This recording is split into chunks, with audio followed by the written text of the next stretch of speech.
Bacaan liturgi Selasa 4 Juli 2023, Hari Biasa Pekan Biasa ke-13, Perayaan Fakultatif Santa Elizabeth dari Portugal. Bacaan dari Kitab Kejadian. Pada suatu pagi, di saat fajar menyingsing, dua malaikat Tuhan mendesak Lot agar segera berangkat. Katanya, "Bangunlah, bawalah istrimu dan kedua anakmu yang ada di sini, supaya engkau jangan sampai mati lenyap karena kedurjanaan kota ini." Ketika Lot berlambat-lambat, maka tangan istri dan kedua anaknya dipegang oleh kedua orang itu, sebab Tuhan hendak mengasihani dia. Lalu kedua orang itu menuntunnya keluar kota dan melepaskannya di sana. Kemudian berkatalah salah seorang dari mereka, "Larilah, selamatkanlah dirimu, janganlah menoleh ke belakang dan janganlah berhenti dimanapun di lembah Yordan. Larilah ke pegunungan supaya engkau jangan mati binasa." Kata Lot kepada mereka, "Janganlah kiranya demikian, tuanku. Sungguh hambamu ini telah dikaruniai belas kasihan di hadapanmu, dan tuanku telah berbuat kemurahan besar kepadaku dengan memelihara hidupku. Tetapi jika aku harus lari ke pegunungan, aku pasti tersusul oleh bencana itu, sehingga matilah aku. Lihatlah, di sana ada kota yang cukup dekat. Kota itu kecil. Izinkanlah aku lari ke sana. Bukankah kota itu kecil? Jika demikian, nyawaku akan terpelihara." Sahut malaikat itu kepadanya, "Baiklah, permintaanmu ini pun kukabulkan. Kota yang kau sebut itu takkan kujungkir balikan. Cepatlah, larilah ke sana. Sebab aku tidak dapat berbuat apa-apa sebelum engkau sampai ke sana." Itulah sebabnya nama kota itu disebut Zoar. Matahari telah terbit menyinari bumi ketika Lot tiba di Zoar. Kemudian Tuhan menurunkan hujan melerang dan api dari langit atas Sodom dan Gomora. Api itu berasal dari Tuhan. Tuhan menunggang balikan kota-kota itu dan seluruh lembah Yordan, serta semua penduduk kota dan tumbuh-tumbuhan di ladang. Tetapi istri Lot yang berjalan di belakang suaminya menoleh ke belakang, lalu berubahlah ia menjadi tiang garam.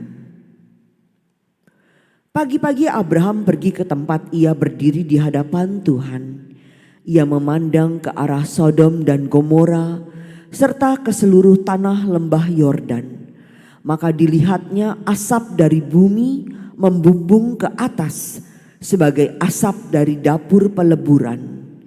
Pada waktu Allah memusnahkan kota-kota di lembah Yordan dan menunggang balikan kota-kota kediaman Lot, Allah ingat akan Abraham sehingga ia menyelamatkan Lot dari tengah-tengah tempat yang ditunggang balikannya itu. Demikianlah sabda Tuhan.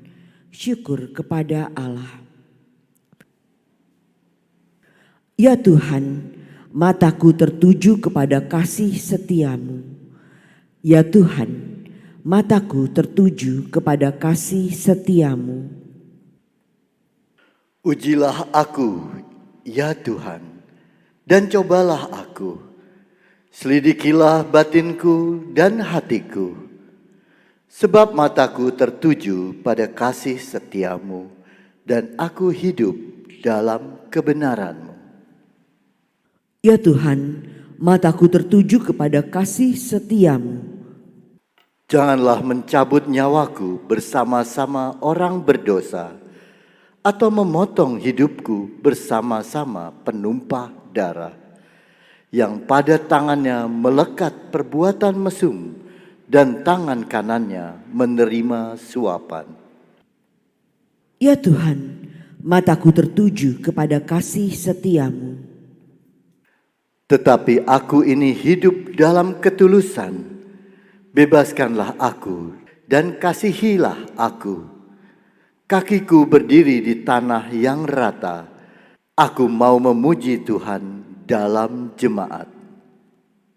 Ya Tuhan, mataku tertuju kepada kasih setiamu. Haleluya, haleluya, haleluya, haleluya, haleluya, haleluya. Aku menanti-nantikan Tuhan, jiwaku mengharapkan sabdanya. Haleluya, haleluya, haleluya, haleluya, haleluya, haleluya. Inilah Injil suci menurut Matius. Dimuliakanlah Tuhan. Pada suatu hari, Yesus naik ke dalam perahu dan murid-muridnya mengikuti Dia. Sekonyong-konyong mengamuklah angin ribut di danau itu, sehingga perahu ditimbus gelombang. Tetapi Yesus tidur. Maka murid-muridnya membangunkan Dia, katanya, "Tuhan, tolonglah, kita binasa." Yesus berkata kepada mereka, "Mengapa kalian takut, hai orang yang kurang percaya?" Lalu bangunlah Yesus menghardik angin dan danau. Maka danau menjadi teduh sekali. Dan heranlah orang-orang itu. Katanya, "Orang apakah dia ini, sehingga angin dan danau pun taat kepadanya?" Demikianlah sabda Tuhan. Terpujilah Kristus.